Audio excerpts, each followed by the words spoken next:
Okay guys, so this is going to be a little bit of a different video today.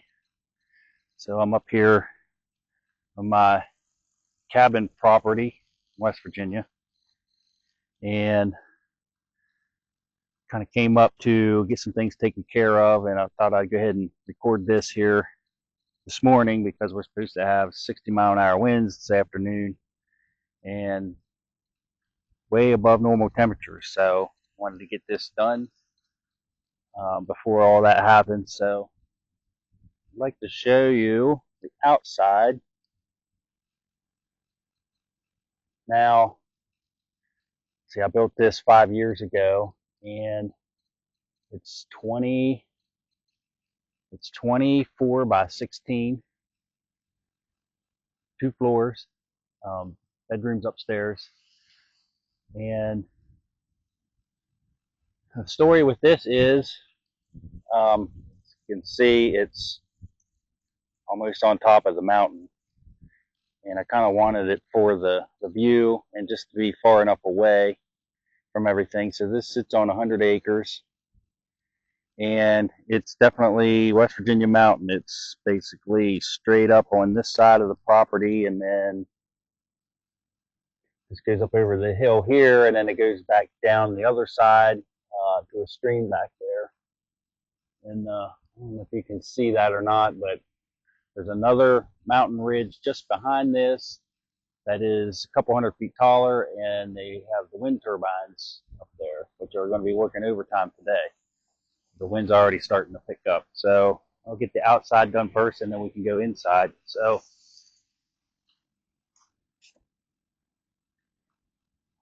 every single piece of lumber, everything, shingles, everything I brought up here with my truck and a trailer, and it's almost a mile from the bottom of the property up to here, just because it switched backs a good bit because of the steep terrain. It was an old logging road that I cleared out to be able to get it up here. So let's start here. So what I have,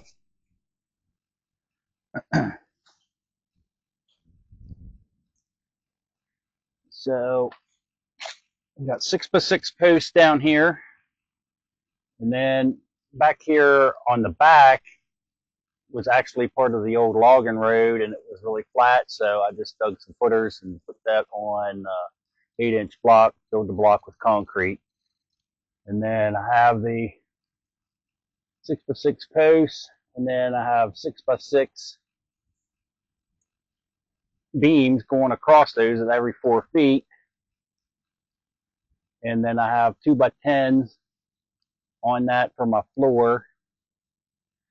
And then I sandwiched in between 1.5 inches off of the first layer of subfloor the reflective insulation, and put some scabs on top of that, and then put my 3/4 plywood on top of that, so it's a nice air-filled insulation pocket in there. And then I insulated underneath and use this 1/4 inch plywood to close that off to keep mice and bugs and stuff from getting in there. I see I've got a couple spots I need to fix, but so the plan is next year to skirt this underneath here, and I should be able to use it a little bit further in the winter to keep the water lines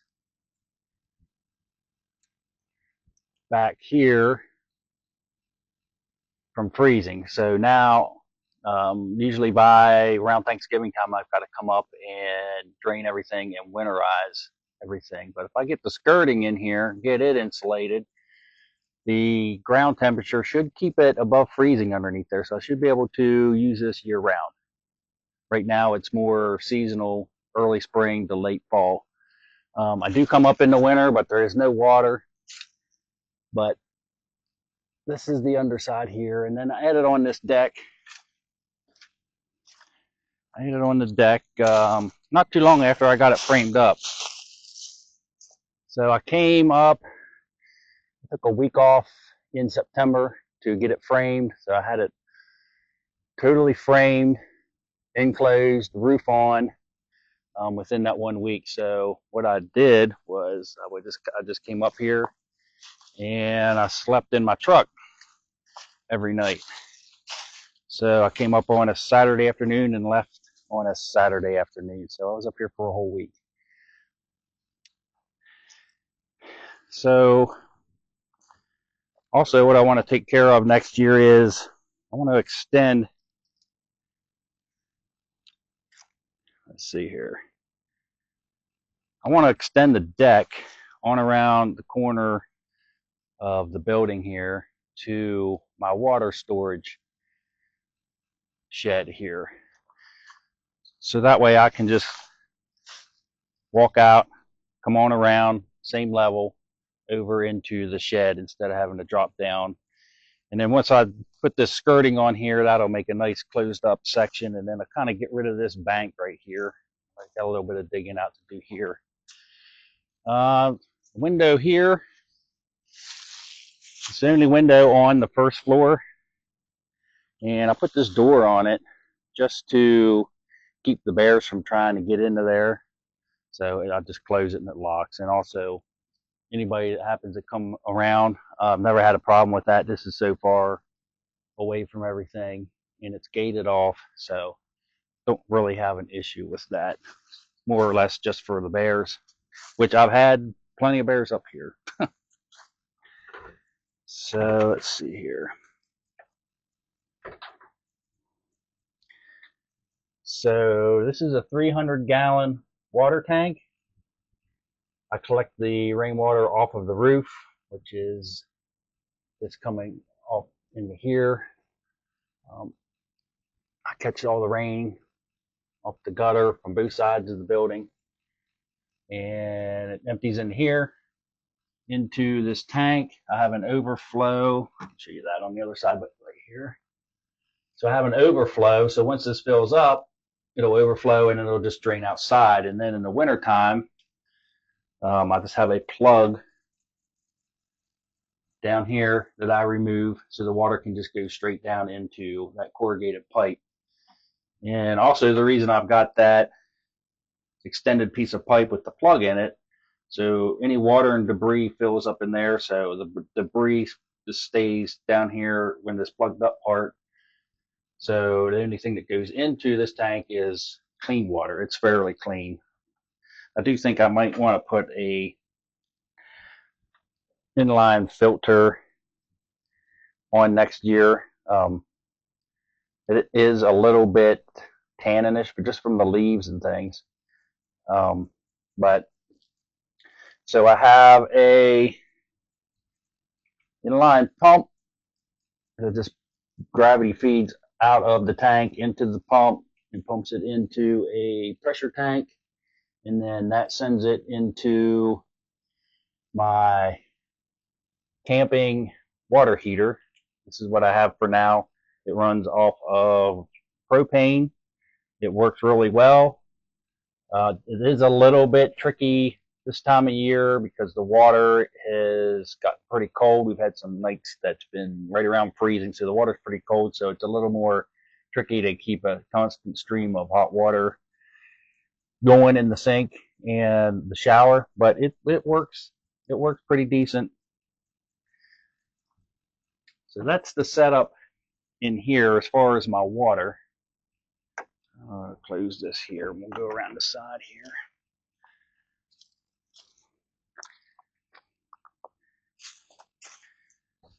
So on this side,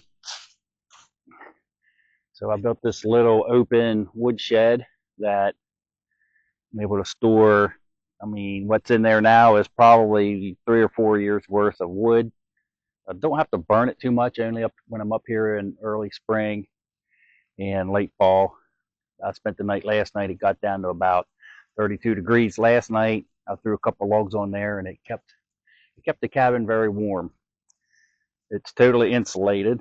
So let's see. This is my vent for the plumbing. So I have 2 different lines. So I have a gray water line and then I have an actual septic line. So the gray water is for the shower and the kitchen sink. And the only thing I have the septic for is the toilet. So I have a line coming out for that. I really can't show you that right now, but underneath of this box, I have it insulated. There is a 55-gallon plastic drum under there that I drilled a hole in each side, so the wastewater comes in to that and it fills up, and then it runs out into 2 field lines that I have in gravel out here. I've never had an issue with it. I've been using it for 5 years and I've never had an issue with it backing up. I actually saw this idea from Deep South Homestead. I'm not sure if you know Danny and Wanda, but that's where I got the idea from, and it works out really, really well. Let's see. So on this side, so here you can see the drain from the gutters coming down into the tank over here.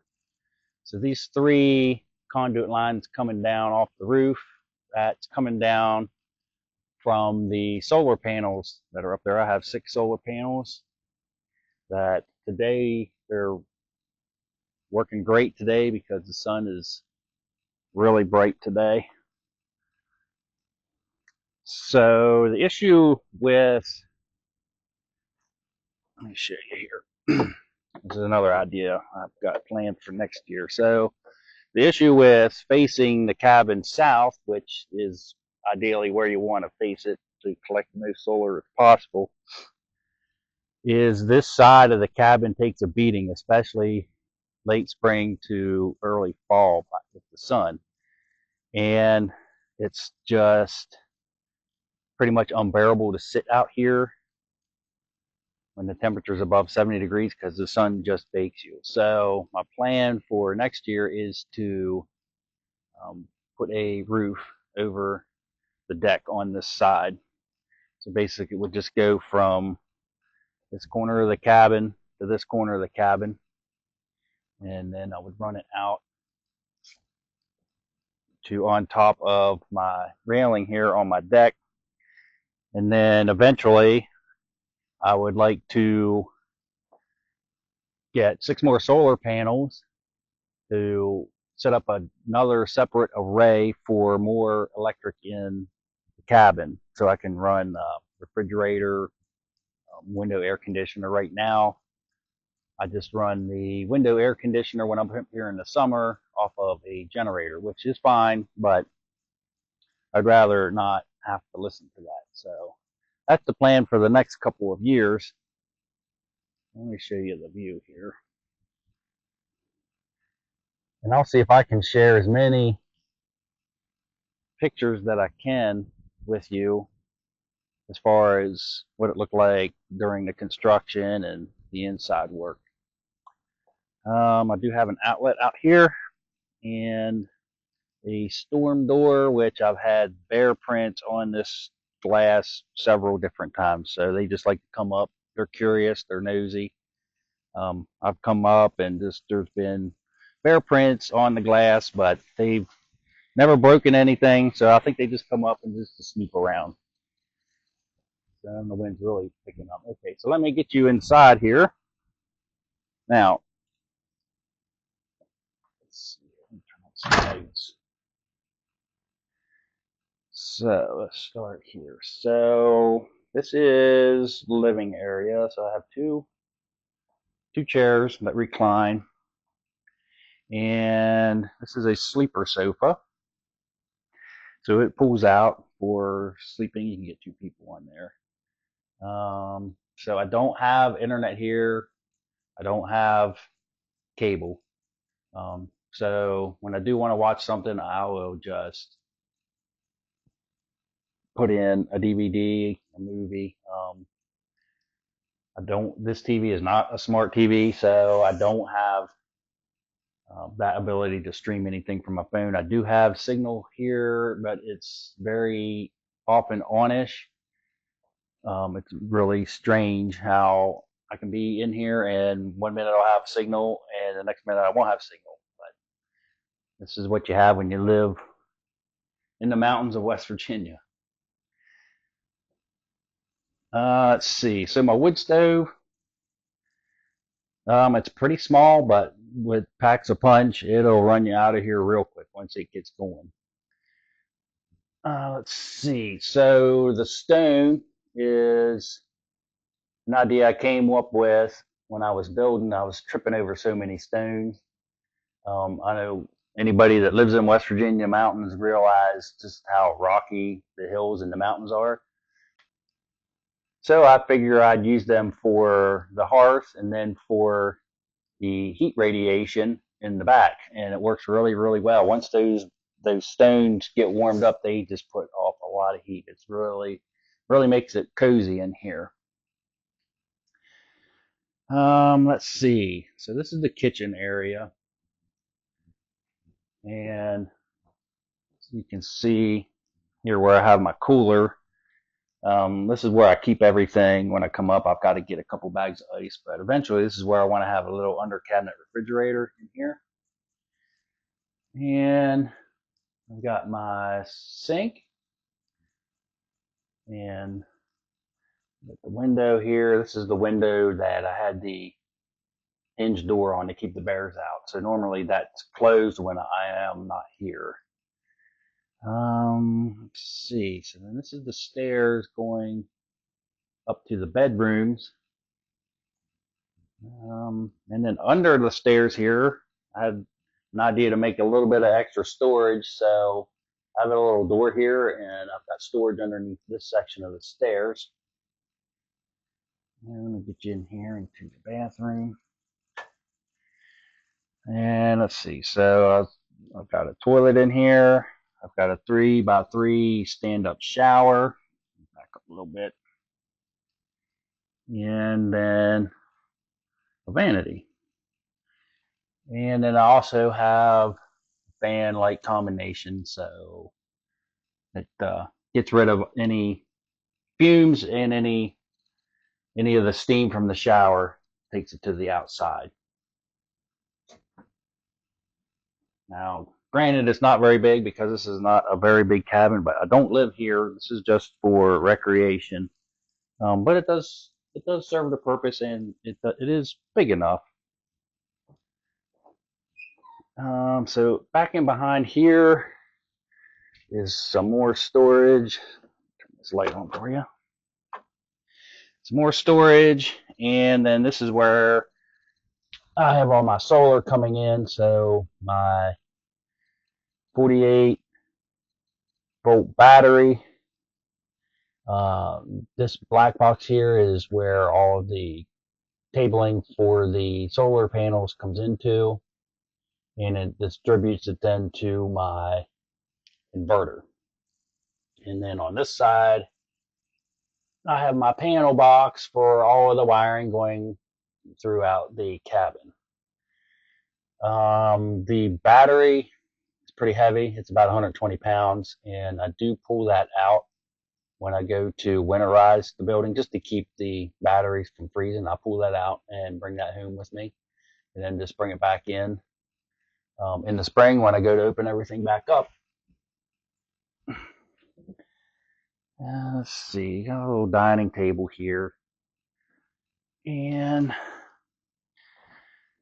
so I normally cook with a little propane stove here, or if I have something bigger, then I've got this camp propane stove here. And let's see, let's go on up the steps here.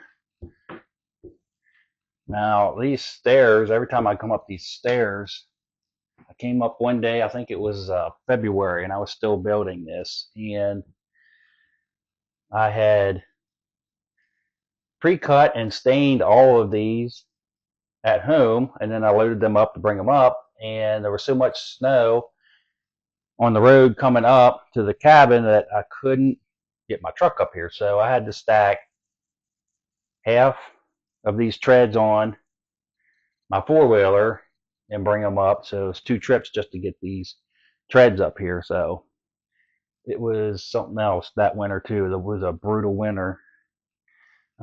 But I was able to get up every weekend and keep working on it. So you can kind of see the framing of the roof. So this is insulated. This is cedar tongue and groove boards. So the trusses for this roof, I pre-cut at the house, brought up here, and then assembled them here on site, and then stood them up. And I'll have pictures of that too. Let's see. And this bunk bed, I built that just out of some 4x4 posts and some 2x6s. And so this is the one bedroom here. And a little dresser here, an old dresser from the house.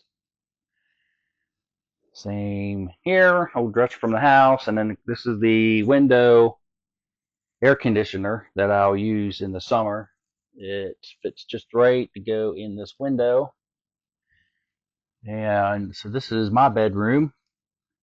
And I built this bed also out of 4x4s, 2x6. And let's see.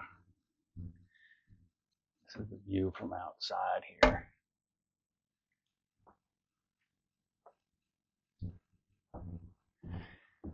And then on this side, so you can kind of see this is the old logging road that ran out through here that I've set the cabin on. Now come on back downstairs. So I started building this in September of 2020. And I was able to get up most weekends to work on this.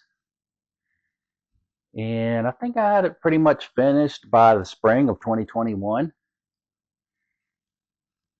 So it didn't take too long, but it was a lot of work. Like I said, I had to haul everything up here in my truck, in my trailers, the furniture, everything. Wood, the plywood, everything for the deck. So it was a lot of work, but I think it was well worth it. I haven't been able to get up here as much as I would like the last couple of years just because of taking care of both of my parents for a year before they both passed, and then getting another house and getting it fixed up. So I don't get up here as much as I want to the last couple of years, but my hope is next year to be able to come up here quite a bit, get some of this other work done that I'd like to get done, and maybe then be able to come up and just enjoy it some instead of having to work on it all the time. But so that's it. That's my little off-grid cabin. So I hope you enjoyed the tour, and I will see you in the next one.